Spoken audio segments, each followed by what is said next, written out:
sujeto es causado por un objeto que solamente es notable por una escritura. Y es bien en eso que un paso está hecho en la teoría.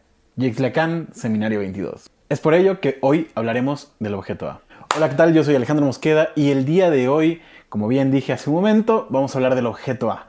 Va a ser una charla muy breve al respecto, no va a ser muy explícito, ya que el tema del objeto A justamente lo veremos en el curso que está próximo a iniciar, Deseo y demanda en el proceso psicoanalítico, demanda y deseo en el proceso psicoanalítico. No se lo pierdan, no se queden fuera, iniciamos el 25.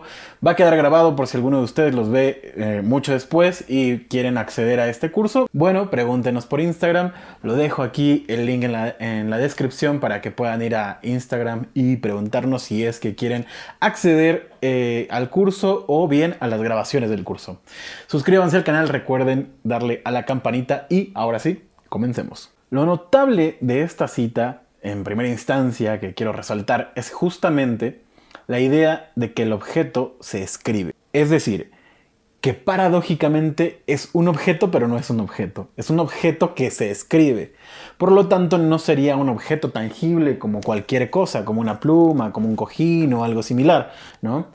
Es un objeto que termina escribiéndose a lo largo del análisis. Y justamente por ello, podemos, gracias al objeto A y al desarrollo de Lacan sobre el objeto A, que es totalmente novedoso, no había objeto A en ningún otro analista anterior a Lacan, justamente gracias a este objeto podemos ir entendiendo la clínica de una manera muy distinta.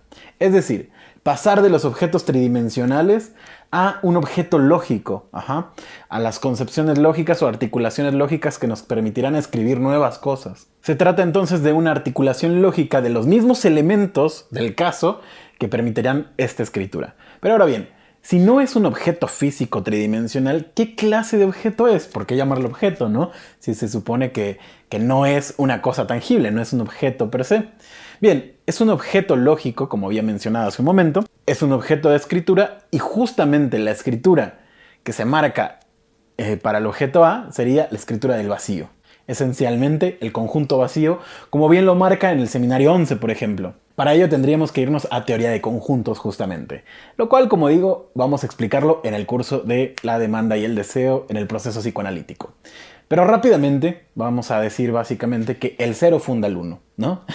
A partir del cero, el uno puede subsistir como conjunto. Es decir, que el uno incluiría el conjunto vacío solamente. Por ello siempre contamos uno de más. Por lo tanto, tenemos que ir entendiendo hasta aquí que el objeto A termina siendo el conjunto vacío, ¿no? Es un objeto de escritura que implica el conjunto vacío. Bueno, la segunda parte resaltable de la cita, y no por eso menos importante, es que el sujeto es causado por el objeto. Esto es algo muy interesante. ¿Por qué? Acabamos de decir justamente que este objeto no es sino más que un conjunto vacío, ¿no? Entonces, ¿cómo es que el conjunto vacío va a fundar a un sujeto? Vamos a ir entendiendo un poquito esto. Nos da una clínica totalmente diferente. ¿Por qué? Porque anteriormente, y justo es un poco lo que se habla en el Seminario 22, de donde saco esta cita, anteriormente Freud termina concibiendo algo que funda los malestares en los seres humanos. Por ejemplo, el complejo de Edipo. Vamos a ponerlo en amplia perspectiva, que termina siendo un objeto absoluto, ¿no? Es decir, el complejo de Edipo sería causa del sujeto sufriente de una, o mejor dicho, de una forma de sufrir, ¿no? De un sujeto que sufre de una forma particular, ¿no? Entonces, podríamos tener el complejo de Edipo, podríamos tener el goce mortífero, ¿no? Podríamos tener la responsabilidad subjetiva, podríamos tener los traumas, ¿no? Que a partir de un trauma algo sucede y entonces eso cambia o funda a un sujeto, ¿no? También podríamos pensar en la misma clínica psicoanalítica lacaniana, si lo queremos pensar así, esta idea de un significante, ¿no? Que haya un significante que funde todo el caso. No sería muy diferente a pensar que el complejo de Edipo funda todo el caso, ¿no? Entonces, lo que nos permite la idea del objeto A es que no hay un objeto absoluto que funde al sujeto. La causa de ese sufrimiento no es un objeto como tal, absoluto, como acabo de decir, sino el vacío esencial, la ausencia de que algo es absoluto, por ejemplo, ¿no? Entonces, básicamente, lo que aporta el objeto A, que también es algo que dice la cita, ¿no? Es como este avance teórico, donde se avanza teóricamente con el objeto A, es porque se pasa de una idea en donde el complejo de Edipo fundaría un sujeto, ¿no? O el trauma, o como he mencionado, el goce mortífero y cualquier otro tipo de cosa, fundan a un sujeto, y por el otro lado, con el objeto A, lo que se hace es darle un paso extra y decir, no necesitamos un cuarto, ¿no? Hay una cita también del Seminario 22 donde dice lo siguiente, ¿no? ¿Qué es lo que ha hecho Freud?, se pregunta Lacan.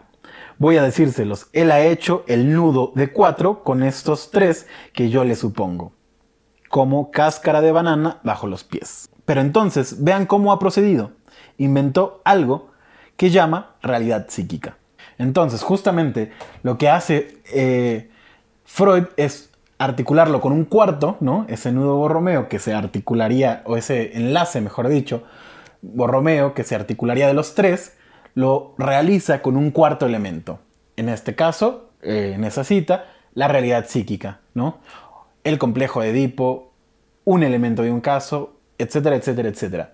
Creer que hay una sola causa por el sufrimiento, cuando en realidad se trata de un conjunto de elementos que causan al sujeto. Eso nos lleva a la idea de que no hay verdad de la verdad. Es decir, que no hay una forma única de pensar un caso. ¿A qué me refiero con eso? Que si nosotros determinamos que solo hay una forma de leer el caso, estaríamos jugando con el objeto absoluto, ¿no? Solo esto pudo haber fundado el caso. Al contrario de eso, el objeto A permite que haya múltiples observaciones o múltiples interpretaciones. No hay una interpretación universal, dando paso así a la función del vacío que nos proporciona el objeto A. Nuestros casos, nuestros pacientes, el tema que vemos en ellos no está causado por un elemento absoluto. Hay múltiples formas o múltiples ideas de pensar un caso. Entonces recuerden, justamente, el objeto A no es un objeto tangible. Pasamos con Lacan de la tridimensionalidad, ¿no?, de objetos tridimensionales, a una cuestión lógica. Por lo tanto, no podríamos pensar que el objeto A es un elemento.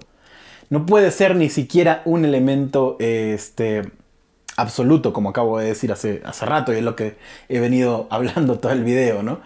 No puede ser un elemento solamente. De ser así, no estaríamos hablando del objeto A. En muchas ocasiones, justamente, los pacientes calculan que hay un objeto que les haría falta, ¿no? Que hay un objeto que desean, un novio, un trabajo, o cualquier otro tipo de cosa, ¿no? Y uno tal vez intuitivamente pensaría que es cierto, que hay algo, que hay un objeto que le hace falta. Y por lo tanto, el sujeto estaría detrás de ese objeto, estaría en búsqueda de ese objeto. Lo cual no es así. Ese objeto podríamos llamarle el objeto de la demanda, pero eso es otra cosa. Bien, espero haber sido claro el día de hoy. No me voy sin antes recordarles que se pueden inscribir al curso de La demanda y el deseo en el proceso psicoanalítico. Aún hay lugares. Iniciamos el 25 de septiembre, así que es en unos días, no se queden fuera. Pero bueno, si no pueden acceder pronto y si ven este video después, podrán acceder a las grabaciones de ese curso si es que así ustedes lo quieren. Bueno, me despido, espero haber sido claro el día de hoy. Síganos en nuestras redes sociales, Instagram, Facebook y TikTok. Y no me voy sin antes recordarles que nosotros no lo sabemos todo, pero podemos estudiarlo juntos. Hasta la próxima.